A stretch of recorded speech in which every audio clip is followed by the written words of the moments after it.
Okay, so now what we're going to do today here with this little experimente is we're going to take what is a bead breaker by Raceline wheels. This is something that I helped build many years ago. Basically, this is a hand tool designed to break the beads of the tire down. And this is an adjustable tool so that you can go from a 12-inch UTV wheel all the way out to a 20-inch big wheel. And what this does, it keeps you from having to go to the tire shop all the time. And for us guys that are out in the desert and we got to change tires, there ain't no tire shop.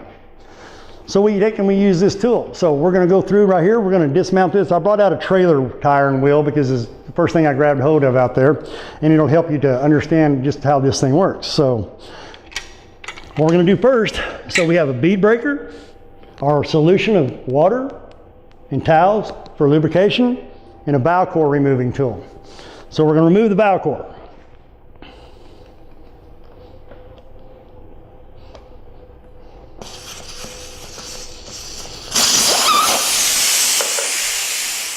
Okay, so as you can see, we're in the kitchen.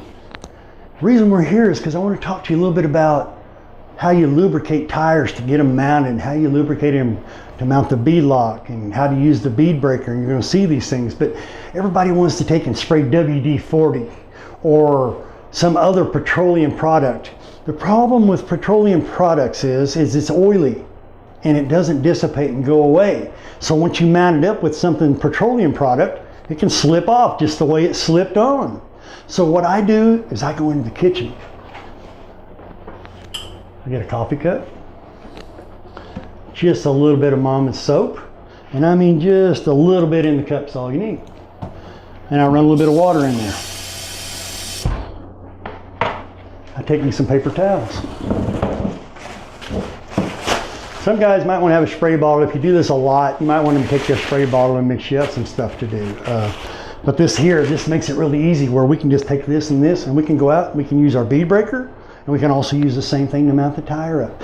And what happens with this, once this dries out, it flakes up and dissipates. So it's not there anymore. So that's why I like to use 1 part dishwashing soap and 3 parts water. It's for a 25% diluted deal. And now we don't have to worry about it anymore. We don't have to worry about our tires slipping off. Never use petroleum products to mount your tires. All right, let's go out here and mount up a tire. All right, there. Sounds like we got all the air out of there. Take our soap and water and our paper towel. Now that we got all the air out, just get the towel wet. No big deal. All we're gonna do is just slide right around this thing here. Just get a little bit of lubricant so the tire bead will slide, our tire tool will slide, and we can pop this bead down. This shouldn't be really difficult. So you place this side over, you step on it to slide it down into the wheel, whereas the back part works down into the wheel like this. So you can see our foot is all the way across inside the bead. Now as we push down on this, you can see it starts to form a gap. And what we do is we want to put our foot on here, start that gap, and then look, you just walk that bead back and forth.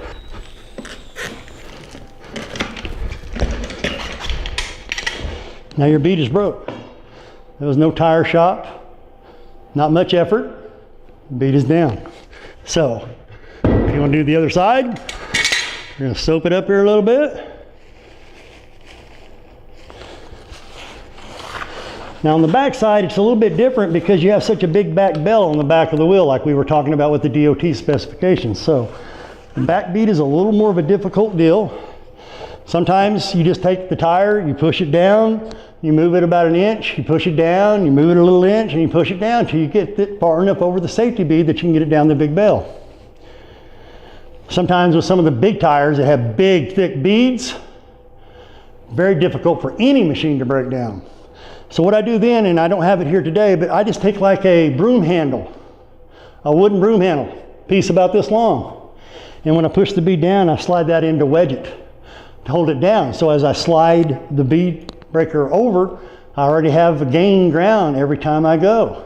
So on the thicker beaded tires, usually a little bit of block. I've used anything for a wedge to get it started down, okay?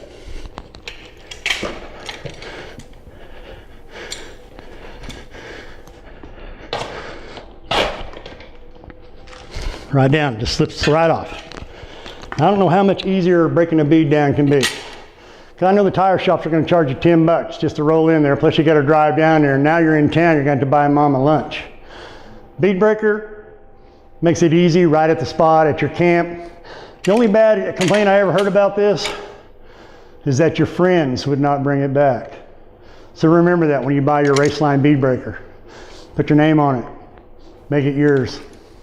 All right, pretty simple facts. There you go, bead breaker 101.